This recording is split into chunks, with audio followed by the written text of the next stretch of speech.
Seeing a girl seated in a rocking chair with her sewing in her lap, the men stopped in the doorway.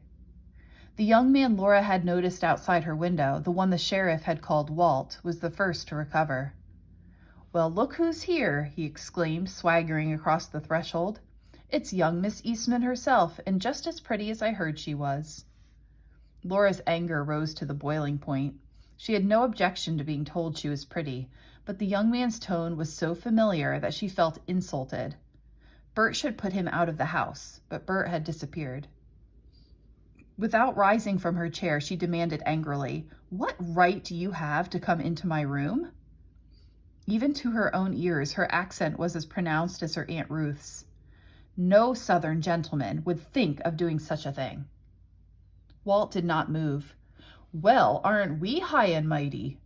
His eyes, bold and mocking, never left Laura. The sheriff stepped forward. "We have a warrant to search the house, Miss Eastman. These men," he motioned to the troop behind him, "are looking for a runaway slave." Laura clutched the sewing in her lap, stabbing her hand on the needle as she did so. The sudden pain made her more annoyed than ever. "Then please proceed," she said. She tried to look composed, though her hands were shaking. "My father won't be happy at the way your men are treating the furniture." "They aren't my men," the sheriff said unhappily. "They've come in from the south, mostly, and the law says I have to cooperate with them. You know I wouldn't come here on my own. Your father is an old friend of mine, and I don't want to lose his goodwill." He stepped aside and turned to the men in the hallway. "Come in and look around and be quick about it." The men shuffled uneasily and murmured among themselves. Two of them took a few steps into the room and glanced about. Walt was the only one who failed to look embarrassed. He strolled to the wardrobe and took a leisurely survey of Laura's dresses, crisply ironed and scented with lavender. One of the other men said, "Come on, Walt.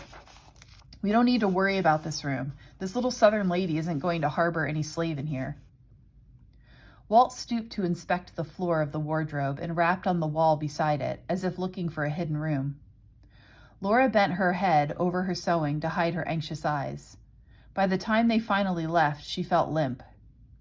The group went across the hall to her parents' room, poked their heads into the sewing room, and then clattered down the stairs. The sheriff came back to Laura to apologize again for the intrusion. "I hope you realize I'm just doing my duty. Tell your pa that, will you?" "Yes, I'll tell him." For a moment after the sheriff left, Laura sat without moving. Then she went into the hall where she could hear the men who were gathered downstairs in the entrance. "You think he got away?" one asked.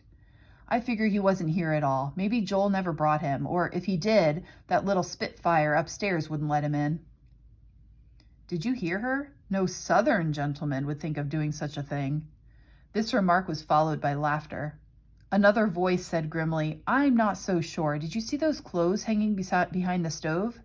Bert said they were his, but I don't believe it, not for a minute. I say let's keep an eye on the house." The sheriff cut in. "Let's go," he ordered. Laura moaned to herself. How foolish they had been to leave Martin's clothes in plain view. Bert should have known better, and so should she. Feet shuffled in the hall downstairs, and then the door closed. Bert came up the back way. He was grinning. "Nice job, sis."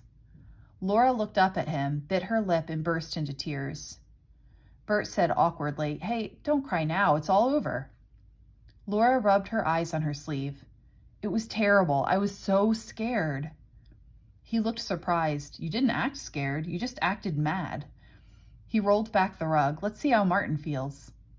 As he lifted the trapdoor, he announced to Martin, "They've gone."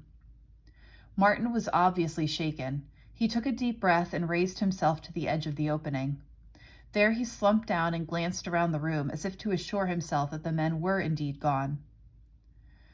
"I feel like that man in the Bible, Lazarus," he said with a feeble smile. "It's like a tomb in there." Laura couldn't resist smiling. "Where did you hear about Jesus raising Lazarus from the dead?" "My pappy used to read the Bible to us every day. All the time he read that book." "You'd better be thankful for this tomb," Bert told him. "If you'd stayed in the wardrobe in the spare room, you'd be on your way down south right now." Martin shuddered. "I wasn't easy about that wardrobe. I sure do thank you for taking me out of it, and you too, Miss Laura, for letting me stay here. Laura felt that she was receiving credit she didn't deserve. Bert didn't give me any choice. You didn't tell on me, Martin pointed out. Again, she refused to accept his praise. I had to think of my father. He'd be in bad trouble if you were found here. Bert looked at her sharply. Well, whatever your reasons were, I'm glad you kept your mouth shut. We shouldn't have any more trouble now. Joel will come after Martin tonight, and that'll be the end of it. Didn't you hear them? Asked Laura. They saw Martin's clothes in the kitchen, and they said they were going to watch the house. Bert groaned. I knew I should have burned those clothes. They're the only clothes I have. Martin looked shocked. You can keep mine, said Bert. They're too small for me anyway. Thank you. Martin smoothed the front of the blue wool shirt. They're a lot warmer than mine. I need warm clothes here up north. Laura smiled at him. I'll go down and burn those old clothes right now, Martin offered. You'd better stay where you are, Bert went to the windows. If they've got ideas about your clothes, they may come back thinking they'll catch us by surprise. Martin looked at Laura. I don't want to be in Miss Laura's way. Couldn't I go back to the cellar? Bert left the window. Do you know what they did to the sacks of potatoes? Martin shook his head, wordless. One of those slave hunters took a knife out of his pocket and stabbed it into every bag. Laura felt sick. If Martin had been in one of those potato bags, she would never have forgiven herself for keeping him out of the secret room. Do I have to stay in the hole? Martin asked. No, Bert replied, but you have to be able to get into it in a hurry. We'd better figure that out. What if you were all alone here and you heard the slave catchers at the front door? I'd quick jump in the hole and pull the lid over my head. And how would you get the rug back in place? Asked Bert. Martin thought this over. I'd reach out of the hole and pull that carpet over the top of me. Bert looked doubtful. Let's see you do it. He and Laura watched while Martin lowered himself into the hidden room and pulled the rug over his head. Like a mole, he crawled under it until he had it in place, then wormed back under the carpet to the opening and pulled the trapdoor shut. His muffled voice asked, How's that? The rug was wrinkled, but Laura thought Martin had done well under the circumstances. You'd better practice, advised Bert, as Martin again came into sight. Keep working at it until you can do it fast and get the rug smoother. He started for the door. I'm going down and get rid of your clothes. At the door, he paused. Let's see your shoes. Martin held up his feet, saying apologetically, These shoes have done a lot of walking. Laura could see his feet through the large holes in the bottom of the shoes. That's what I thought, Bert said. He trotted down the hall to his room and returned shortly, carrying socks and a pair of shoes. See if you can wear these. Martin pulled them on. Pretty good fit, but they look new. You shouldn't give them to me. That's all right, said Bert. My old shoes would be too small for you. I notice you have good-sized feet for the height of you. Once you get started growing, you'll be a tall fellow. Laura had recognized Bert's best shoes, but she said nothing. If her brother was willing to wear his everyday shoes to church, that was his affair, but her heart warmed toward him for his generosity. When Bert left for the kitchen, Laura went down with him. She watched while he stoked the fire in the stove and stuffed in Martin's ragged shirt and trousers. Since they were still damp, they burned slowly. Bert picked up the shoes he had placed on the floor beside the stove and looked despairingly at the smoky fire in the stove. Guess I'll burn these in the fireplace. Soon the kitchen, heated by 2 fires, was uncomfortably warm. Laura was worried. Bert, it's too late now, but suppose the slave catchers decide to come back for a closer look at those clothes.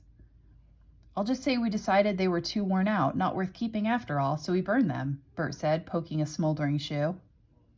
Laura opened the back door. The bright autumn day seemed to beckon her. The field behind the vegetable garden was aglow with goldenrod and wild asters. Beyond that, the trees in the wood lot were yellow and crimson. She longed to go outside, but she was afraid of meeting the slave catchers. They might waylay her and ask questions. She especially dreaded meeting the one named Walt. There was something so ruthless about him. She knew he would stop at nothing to get what he wanted. And right now he wanted Martin. Restlessly, she turned back to the kitchen. The clock ticking loudly on the mantel caught her eye. 11 o'clock, she said aloud. Will this day never end? Bert added more wood to the stove. If you do a little work, the time would go faster. He picked up a brush and went outside, where he began to clean the potatoes he had dug. You don't have to tell me what to do, little brother, said Laura. Her pride was injured at criticism from Bert. It used to be the other way around. She was the one who gave him orders. Somebody ought to boss you, he called, brushing with furious energy. You haven't done a lick of work since you came here. In case you've forgotten, up north, we don't have slaves to do everything for us. Laura turned red. She felt like slapping him. She hated to admit that what he said was true. Laura started up the stairs to her room. Then she remembered that it was no longer her refuge, but Martin's. Slowly, she returned to the kitchen. She stared at Bert, who was still on the back steps, brushing the potatoes and putting them into a sack. No doubt he'd take them down to the root cellar to store with the other potatoes and the apples and carrots. Apples, she thought. I'll show him. Snatching up a pan, she hurried to the cellar. She took a dozen apples from a barrel and returned to the kitchen. The fire in the stove was burning well now, and if she was quick about it, she could have fresh applesauce ready for lunch. Bert grinned wickedly when she called him to lunch. He piled applesauce generously onto one of Mrs. Fitch's biscuits. What's the idea? He asked, trying to prove you still know how to cook. Laura didn't answer, and when he went upstairs with 2 plates of food for himself and Martin, she told herself she was glad to be alone. Then she heard a burst of laughter from upstairs. It made her feel lonely and left out. She closed and barred the back door. Then she, too, filled her plate and climbed the stairs. Bert and Martin were sitting on the edge of the secret opening with their feet dangling in space. Martin greeted her enthusiastically with, "This is the best applesauce I ever ate." Bert, too, seemed glad to see her. He slapped the floor beside him. "Have a seat." "What were you laughing about?" Laura asked, sitting down in the rocker with self-conscious dignity. "I heard you just before I came up." Bert seemed puzzled and turned questioning eyes to Martin. Martin looked at Bert and then shyly at Laura. "We were talking about you, Miss Laura, sitting on top of the trap door and those slave catchers saying no little Southern lady would hide me. Bert told me how they said that." Laura was aware that Martin was watching for her reaction, for his big eyes never left her face. She smiled, and he smiled back at her and continued more confidently. "I heard that old chair go creak, creak when you rocked, Miss Laura, and I was ready to bust out laughing down there in that little hole." "Weren't you scared I'd tell on you?" Laura asked. Again, Martin seemed to hesitate. He glanced at Laura and then fastened his eyes on the floor. Finally, he said, almost in a whisper, "I was praying you wouldn't." So he had been afraid she'd tell on him. Well, she hadn't earned his trust, she admitted. He trusted Bert. Martin talked to him as freely as he'd talked to another black boy, but when he spoke to her, he seemed to be afraid of displeasing her. She had noticed the same manner in Uncle Jim's slaves whenever they spoke to white people. She became aware that Martin was staring earnestly at her, so she said gently, "Go ahead, don't be afraid to speak up." "I was just going to say," again Martin's gaze traveled to the floor, "nobody who took me in told on me ever since I ran away. Lots of folks hid me, black folks and white ones. They could have sent me back to my master for the big reward, but they didn't." "So lots of people helped you," Laura said thoughtfully. "Yes'm, I couldn't even count how many. Moses, she said people who help the poor runaway slaves are the kindest people in the world." "Moses," Bert laughed.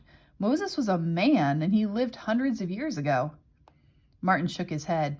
"Not the Moses I mean. She's a woman, all right, and she's as black as I am, and she led a whole lot of slaves to the promised land." "Oh," Bert looked delighted. "I know who you mean. Her name's Harriet Tubman, isn't it? She was a slave herself, and she escaped to Canada. Then she went back down south and helped other slaves to get away." "Miss Tubman, that's her name. Only everybody calls her Moses. My pappy talked to her, and he told her how his master was going to sell him down south and split up our family. So when Miss Tubman was ready to go north, she came outside our cabin and sang, 'Go down, Moses.' My pappy heard her, and he said, 'There's Moses, it's time for us to go.'" "Can you sing it?" asked Bert. "Let's hear that song, 'Go Down, Moses.'" Martin appeared glad to oblige. He rocked back and forth as he sang softly, "Oh, go down, Moses, way down into Egypt's land. Tell old Pharaoh, let my people go." Laura's eyes felt misty. Martin's high, sweet, young boy's voice was appealing. Though she had heard Uncle Jim's slaves sing the same song, she had never guessed its hidden meaning. The slaves must think of themselves as the Israelites, but Pharaoh, who is he, their master? "Moses leads the slaves to the promised land?" she asked, wondering. "That's right, Miss Laura. She takes them to Canada. That's the promised land, where we can be free."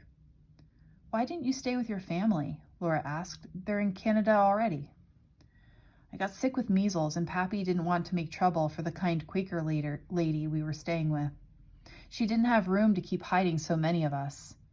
Moses said I could come on later when I got well, and the Quaker lady took care of me. Miss Tubman, she..." Bert raised his hand for silence. "Listen, someone's at the front door."